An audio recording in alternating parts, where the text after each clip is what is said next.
Hey guys, Scott Shimamoto here. I got a little message. This is going out to our governor, candidates for governor in this upcoming election, California legislators, local city representatives, and all California citizens. Okay, I'm reading something in the back because I can't miss any of this stuff. All right, I just want to say something here. There's this law called SB79. It is horrible, guys. It is horrible. It's bad, and please listen to this. I'm going to tell you why it's bad. The more you know about SB79, the worse it gets. So just hear me out, please, and then make your own decision on whether or not you think this is good or bad. But I'm telling you, it's not good. So politicians, this is your chance to switch gears and either repeal or revise SB79 before the substandard housing that it's going to create get built, and then we're going to have a bunch of more problems than ever. So this is your chance to try to make this better, okay? So I'm going to cut the legislators some slack because I know everybody wants affordable housing in California. There's simply not enough affordable housing in California. Everybody knows this. I know this. The legislators know this, but I'm cutting them slack because sometimes when you're writing these laws, you don't know what all the implications are of what you're doing because you're in session, right? You're talking about these issues. And it sounds good to put as many houses, apartments or whatever it is, as many units, living units out there as possible in, the amount of space, right? Because we're running out of land. Everybody knows that too. But the issue is, now that we know what the problems are, because now we're seeing the law is out there in the wild now. Now that we're seeing this, your situation is, we need to fix it because there are some really, really bad side effects from this law, okay? So I want to say this, legislators. Okay, so the initial mistake is not the problem necessarily, right? But knowing that a mistake was made and then continuing down that road, when you can see that the implications are bad, that's insanity, guys. That's insanity. So let's slow down what's going on with this SB79. Slow your roll. Let's take a step back and figure this out, okay? All right, legislators, please don't let your legacy be that you had a chance to fix a problem before it turned into a disaster, but then you sat back and let the disaster happen. Trust me, the voters will remember this. Okay, I'm just saying, I'm being real now, I'm being real. All right, so I'm saying SB79 was written with good intentions, but again, the bad unintended consequences. Again, I don't think anybody's against affordable housing. Again, I'm not. The people in my coalition are not. Nobody is. But I would think that the vast majority of people, and I would hope it's 100%, I think people are against substandard affordable housing. So what does all that mean? And what are we talking about here? Okay. So let me talk about the unintended consequences. All right. So local control has been taken away from the cities in SB79. The work that the city planners do and, to try to make the city better, it gets usurped by SB79. And usurped, that means, that's a big word to say that they take control away from the city. So if the cities had a vision, the planners had a vision for that city, maybe they wanted to have a certain business zone or something like that, all that gets taken away by SB79, right? In our case, the planners' work for the last however many years, all that gets flushed down the toilet. The other unintended consequences, greedy carpetbagging developers that are money grabbing for these California grants are looking to jam as many people in the smallest amount of space and build it on the cheap, which, I'm going to harp on this a lot, but a big part of this is they're not building adequate parking to be able to accommodate the number of people who are going to be living in these projects. They're trying to build substandard housing on the cheap with no parking requirements. I'm going to say that a million times, but that's the bottom line. SB79 supersedes housing safety, traffic impact studies, environmental impact studies, everything else, right? These are not required. So you could have, theoretically, on a small street, you could jam a bunch of these 7-story tall buildings with multiple units with no parking. Again, where are these people gonna park? All of this is telling me that SB79 is superseding common sense. We're not going for common sense, really nice, affordable housing with all the amenities. We're going for, okay, let's jam as many people in there, let these developers get your tax dollars, line their pockets, and build substandard housing. So let's talk real life here. Can the vast majority of people in California have a good quality of life without a car? Is our transit system truly able to get you where you need to go in most of the cities in California in a reasonable amount of time? And there's, obviously we want more transit, better transit. Does it need to be improved? Yeah. And that's part of what the state is trying to do here. And I agree, that needs to be done. But if someone needs to get to work tomorrow, can they wait 10 years for the infrastructure to get built? And if you're talking about what it really takes, like the Gold Line, I don't know how many years it came out, but they still have not built this thing out the way it needs to be built out. It's great to take the Gold Line to the places where it's convenient, but the Gold Line and the whatever they call it now, the Metro in LA, it doesn't take you everywhere you need to go. You might be on a train, a bus. At the end, you're driving one of those scooters on the road or whatever. It's just not realistic for people to get where they need to get to in a lot of cases. Again, if you're going to certain places you can get there, that's great. I take the train all the time when I can. But if you were underwater and you're 20 feet underwater and you needed to get to surface so you can breathe, can you wait 10 years to get to the surface? No, you're gonna freaking drown. This is the same thing that's happening with our transit system. It's not there yet. It simply is not. Parking is a necessity in almost every spot in California. Like, I don't know anywhere where parking is not a problem. So what I'm saying here is if you're building projects with no parking spaces, that is substandard housing. Okay, now let me say this for people like, oh yeah, we don't have to have parking. Okay, so in the reality now, would you build these units with no kitchen? Or only 20 people out of 80 units could have a kitchen? Or in the case of 600 North Rosemead, they're trying to build 155 units with only 55 parking spaces. I'm sorry, 132 units with only 55 parking spots? That's crazy.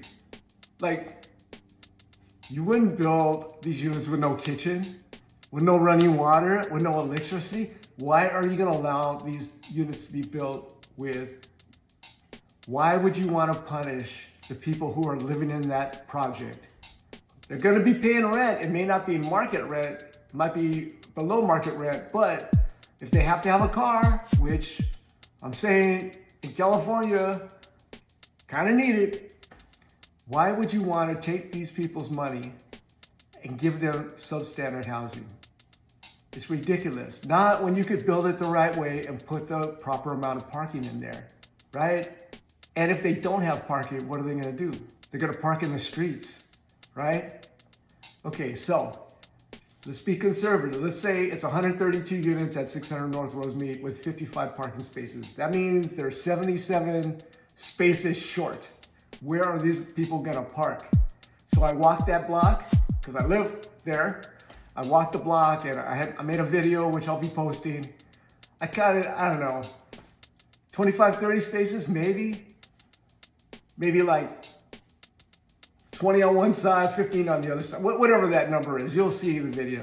But it's a busy street and the crosswalks are far away from each other. And the building, the 600 North Rosemead, is in the middle of this block.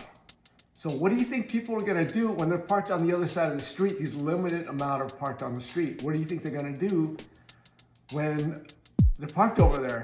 Think they're gonna walk to the side, the crosswalks that are far away, or you think they're gonna jaywalk across busy Rosemead Boulevard? That's kind of dark over there at night. Human nature doesn't change, guys. Human nature is like gravity. They're gonna freaking jaywalk. It's gonna be an unsafe situation. So then what do? You put a crosswalk in there or a traffic light, which on this busy street, you're gonna slow traffic down more, or you're gonna build an arch over this thing so people can walk over this thing. Who's gonna pay for all that? The city or the developer? Well, it's not gonna be the developer. And it's still gonna create the situation where it's a safety hazard, guys. Okay, that's just the people across the street. What about the ones who have to walk up the hill of Lower Hastings Ranch, gotta walk up this big old hill, or they walk over to the other neighborhoods and park their cars over there? Crazy. You can't make these cars disappear. The people who are gonna live there, they're gonna have cars. The developer says, no, these people are not gonna have cars. They're gonna have cars, guys. Trust me. So let me ask you politicians. Would you want to live in a place, and would you be proud to build a place where there's no parking? Like, is that what you're saying? You're proud that this is going forward? Would you live where you live without parking if you had a car? Probably you politicians, you probably have multiple cars, right? Because you probably have good jobs and that's how you have the time to go ahead and run for office. Or how about this? Would you give up your car in order to live in a place like this? Be honest with yourself and be honest with everybody else. Is it a good idea? I don't think so. Okay, all this parking calamity, this is what SB79 allows. These citizens that don't know what the law does, I'm telling you, this is what it is. You can read the law. Don't take my word for it. Read the law and see what it says. There is zero parking requirement in these projects. We're gonna have a situation like New York City, downtown New York City, where you have people that are living in a place, they have to pay to park their car in some parking structure far away, right? Is that what you want for the suburbs, a lot of the suburbs of California? Is that what we want? I don't think so. We saw the mistakes that New York made. Why would you want to do the same thing? And if you don't believe me about parking, just go to downtown LA and see how much it costs to park in downtown LA. It's ridiculous. It's crazy. The average person is going to have a horrible quality of life if they don't have a place to park their car. Okay, sure. Maybe they could go to work. That might, they can go to work, but what about going to the grocery store? What about dropping their kid off at school? By the time they walk over to, their car, they could have walked probably to the school, which might be far away. It's crazy. Let me paraphrase the Beastie Boys. You gotta fight for your right for parking. I'm joking around about that, but it's true. Parking is something that is essential for the people of Southern California, or all of California. And I know there's gonna be some haters out there saying, hey, you don't need parking. But I'm telling you, those people who say you don't need parking in California, I think they're living in Orange County in the suburb called Fantasyland. You know what I mean? I get it, lawmakers. We want to build up these transit lines, and you want to build these projects near those transit lines. And I applaud you guys. Hey, that's a good idea. I think it's a great thing. Where the Gold Line was made here in Southern California, lots of development around it, and it was really, really a good thing. But these greedy developers are looking for every single loophole out there, and This 600 North Rosemead, it's outside the half-mile requirement to be at the transit, which is the Sierra Madre Villa train station. So you know what they did? They picked a bus stop, some random bus stop, and then they said, well, if that bus stop isn't within a half mile of 600 North Rosemead, we're gonna use that and get around the intent of this law, which is to build really close to these actual major transit stations. And what about infrastructure? Who's gonna pay for the water, the electricity, the sewage, the schools, the road improvements, law enforcement, firefighters, all the people that need to keep the city safe? Who's gonna pay for all this? Well, surprise, it's not the carpetbagging developers. It's gonna be you as a taxpayer. And think about that. You're lining the pockets of these greedy carpetbagging developers, making them rich off your dollar. How fair is that? And the end product, the housing, is substandard because it doesn't have enough parking, right? It's crazy. Right now, under SB79, the state is dictating to the local communities and cities and planners and our city council and everything. They're dictating what's happening on a local level. You guys know every city, every community, and everything else, they're all different in California. They're making a one-size-fits-all and forcing this thing down everybody's throat without any common sense, without any feedback from the local people. And what is that like?